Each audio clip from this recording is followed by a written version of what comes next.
This channel does not promote any violent, harmful, or illegal activities. All content provided by this channel is meant for an educational purpose only.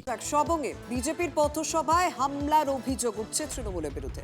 তৃণমূলের অঞ্চল সভাপতির দিকেই অভিযোগ করছেন BJP নেতৃত্ব। সবংয়ের মোহিনীবাজার এলাকায় বিজেপির পরিবর্তন যাত্রার পথসভা চলাকালীন ঘটনা ঘিরে উত্তেজনা। অভিযোগ, বিজেপি কর্মীদের উপর চড়াও হয় একদল দুষ্কৃতী, ভেঙে ফেলা হয় সভাস্থলের চেয়ার, টেবিল এবং মারধরও চলে। গুরুতর জখম হয়েছেন 5 জন। সবং থানায় লিখিত অভিযোগ দায়ের হয়েছে। হামলার সঙ্গে তৃণমূলের কোনো যোগ নেই বলেই দাবি তৃণমূলের অঞ্চল সভাপতি জয়দেব পাল।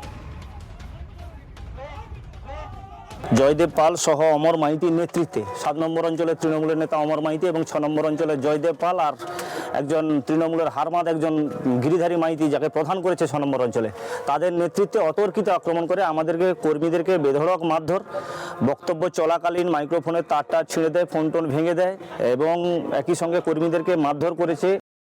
যে বাজার কমিটির পারমিশন না নিয়ে তারা সভা করছিল, তো আরেকটি প্রচার মাইক এসেছিল, তো সেই প্রচারে মাইককে বন্ধ করতে বলে এই নিয়ে তাদের মধ্যে বচসা হয়। এবারে এই বাজারের মধ্যে উপস্থিত জনগণ সেটা প্রতিরোধ করে যে যেহেতু বাজারের পারমিশন নেই তাহলে দুটোকেই বন্ধ করে দেয়, কিন্তু এর সঙ্গে তৃণমূল কোনোভাবেই জড়িত নয়। পিকনিকে রক্তারক্তি কাণ্ড। কল্যাণীর গয়েশপুরে যুযুধান তৃণমূল এবং বিজেপির মধ্যে হাতাহাতি। রক্তাক্ত দুই দলের কয়েকজন কর্মী।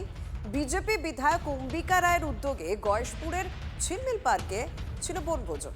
নাচ গানের মধ্যে বিজেপি কর্মীদের বিরুদ্ধে মাইকে রাজনৈতিক স্লোগান দেওয়ার অভিযোগ করে তৃণমূল কংগ্রেস।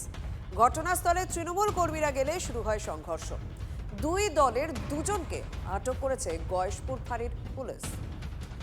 একটা জমায়েত করেছিল, এখন আমরাও প্রথমে বুঝতে পারিনি যে এটা কিসের জমায়েত। পরে এদের ব্যানার, বিজেপির ব্যানার, পোস্টার, ফ্ল্যাগ লাগিয়ে এরা পিকনিক করছিল। পরবর্তীতে নিজেদের মধ্যে মারামারি করলো, আমাদের দলীয় একটা কর্মীর গায়ে হাত তুলল, তাকে মারলো এবং এমএলএ নিজের ইনফ্লুয়েন্স খাটিয়ে তাকে অ্যারেস্ট করালো। ওখানে প্রত্যেকটা লোকই মদ খাওয়া ছিল। এখানে আমাদের তৃণমূলের ছেলেদের কোনো দোষই না, ওনারা সকাল থেকে উত্তেজিত করেছে। এমনকি খেলা, ওরা মিউজিক চেয়ার খেলছে তখন ওরা খেলার মধ্যে বলতেই পারে যে আমাদের খেলা হবে বা খেলছো, তখন কিন্তু ওরা উল্লেখ করে বলছে 26এও খেলা হবে। তাহলে প্রথম থেকে সকাল থেকে ওরা আমাদেরকে তৃণমূলের ছেলেপেলেদের উত্তেজিত করেছে। এখানে আমাদের ভাইদের কোনো দোষই ছিল না। আজকে ইচ্ছাকৃতভাবে কাঞ্চনের নেতৃত্বে এই পার্কের ভিতরে ওরা এটাকে সাজিয়ে এসছে। স্থানীয় মানুষ নয়, ওখানে তৃণমূলের ক্যাডার বাহিনী সব এসেছিল।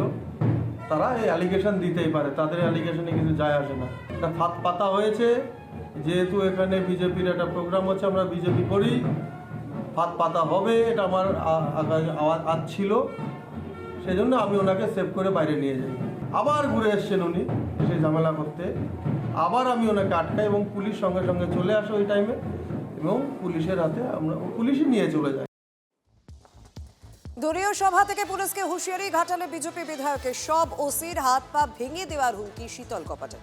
বিতর্কে পড়ে সাফাই বিজেপি বিধায়কের। তৃণমূলে পাল্টা দাবি, দিবা স্বপ্ন দেখছে বিজেপি, এবারের ভোটে ভরাডুবি হবে। সমস্ত ওসির একটা হাত একটা পা ভেঙে দেওয়া হবে, ল্যাংড়ার মতো ঘোড়া চলতে থাকবে, বাঁচার চেষ্টা করবে, ওদের তৃণমূলকে বাঁচাতে যাবে না। ফের বেলাগাম বিজেপি বিধায়ক, পুলিশকে হুঁশিয়ারি শীতল কপাটের। এবার সব ওসির হাত পা ভেঙে দেওয়ার হুমকি দিলেন ঘাটালের বিজেপি বিধায়ক।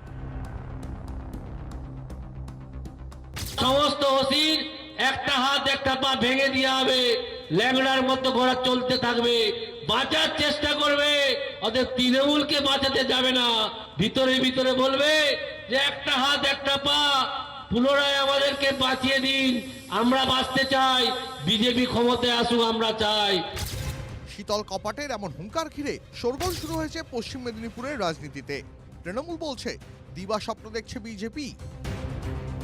বিজেপিরা সেই দিবা স্বপ্ন দেখছেন। গোলেমালে গতবারে ঘাটালটা আপনি শাঁখ ফুঁকে দিয়েছিলেন, এবারে শীতল বাবু 26-এর নির্বাচনে হাত পা অসাড় হয়ে শীতলতম হয়ে যাবেন। কোনো বিজেপির কোনো চান্স নেই। এই জেলার 7টা সিটই তৃণমূল জিতবে।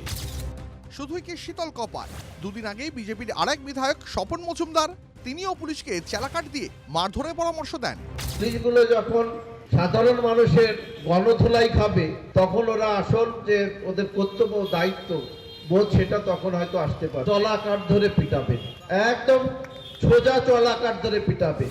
সিবিআই তদন্ত বা ইডি ডাকাডাকি শুরু হলেই তৃণমূল শীর্ষ নেতৃত্ব অভিযোগ করে রাজনৈতিক স্বার্থে সিবিআই ইডিকে কাজে লাগাচ্ছে কেন্দ্রীয় সরকার। কিন্তু তৃণমূলের 14 বছরের শাসনে রাজ্য পুলিশকে রাজনৈতিক উদ্দেশ্যে কাজে লাগানোর অভিযোগও কম নয়। বাম জমানা বা তার আগে কংগ্রেস জমানাতেও পুলিশের নিরপেক্ষতা নিয়ে প্রশ্ন ছিল। তৃণমূল জমানায় পুলিশের বিরুদ্ধে সরাসরি শাসক দলের হয়ে কাজের অভিযোগ, কিন্তু তাই বলে পুলিশকে মারধরের হুঁশিয়ারি দেবেন বিজেপির বিধায়করা? থেকে, কারণ 2021-এ তো ওর হাত ভেঙে দিয়েছিল, 2021-এর নির্বাচনে সেই ওর যে হাতটা ভেঙে গিয়েছিল সেখান থেকে তো ঠ্যাং ভাঙার কথা মনে পড়ে গেছে। এবারে আমাদের দাবি রয়েছে নির্বাচন কমিশনের কাছে, প্রশাসনের মতো কাজ করবে, তৃণমূলের তাবেদারি করবে না, তৃণমূলের কথায় উঠবে বসবে না, আর তৃণমূলের কথায় কোনো কাজও করবে না। সেটাই আমরা বলতে চেয়েছি।